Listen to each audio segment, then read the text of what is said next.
You can appear to be very healthy, but all of a sudden you're losing your memory, and that can destroy your life.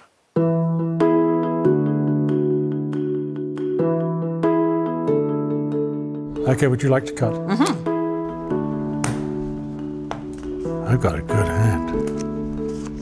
I have a better hand. You sure? Yep. The competitive fire for Peter Oosterhuis still burns as bright playing cards with his wife Ruthie, as it did in the 1970s and 80s when the Englishman won 4 consecutive Order of Merit titles on the European Tour, played on 6 Ryder Cup teams, and won 20 times worldwide, including the 1981 RBC Canadian Open. Playing golf all over the world, that was pretty special. This game has taken me all over the place in all different aspects. Following his retirement in 1986, Peter returned to the sport he loved as a TV analyst in 1995. The average hitters really have to hit 2 great shots to reach them. The longer hitters, Mickelson, Love, Woods, they can attack those par 5s with irons. All right, Oosti, we have a fun weekend ahead. Oosti made the move from player to commentator so gracefully. Sometimes I think it was taken for granted. There was an elegance to his commentary. I'm Peter Oosterhuis. I'll be at the dangerous 17th hole. It's just 382 yards, but the 4th most difficult hole through the first 3 days. A beautifully played hole, a great birdie. He is alone at 11 under. It was fun to try and help people understand what was going on, how difficult a shot might be, how significant a result might be. Only 2 birdies today at 17, but Rory in a good spot. Toughest hole on the course. Awesome.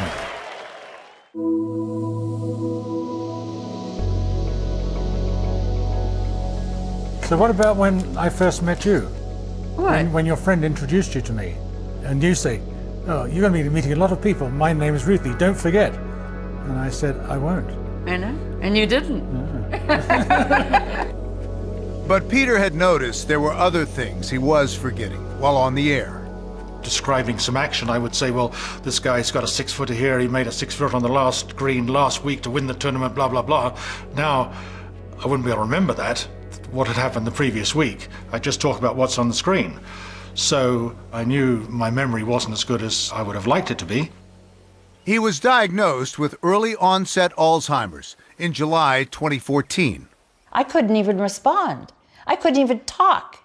And Peter goes, well, what does that mean? And he says, it means you're going to lose your memory. To say that I have lost my memory is an understatement, because now I can't even remember the name of the thing that's blown me out. Tell me what it is. Alzheimer's? Alzheimer's. Do you think I have a bad memory or what?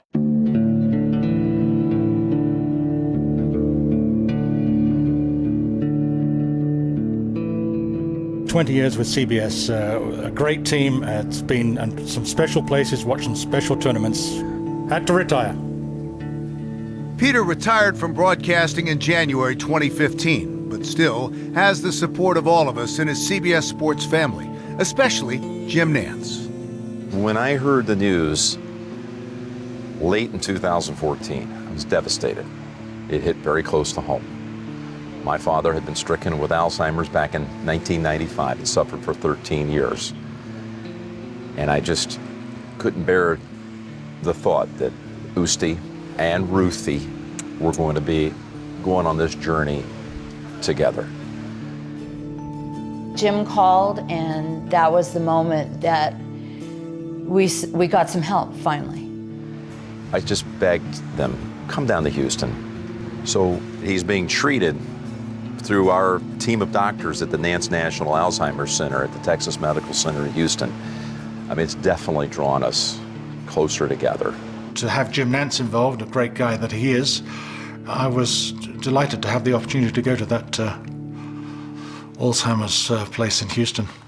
It was just an amazing experience, and it turned 2 people who were scared to death into 2 people that had some hope.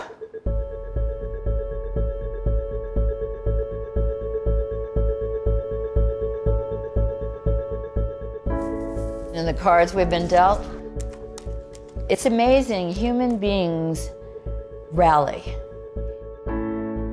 We were down so far, I didn't think I could ever get back up. But you do. So we decided to go public with his early onset Alzheimer's diagnosis. Peter's name would help in raising money for Alzheimer's because he's brilliant and he's had a storied career and people love him.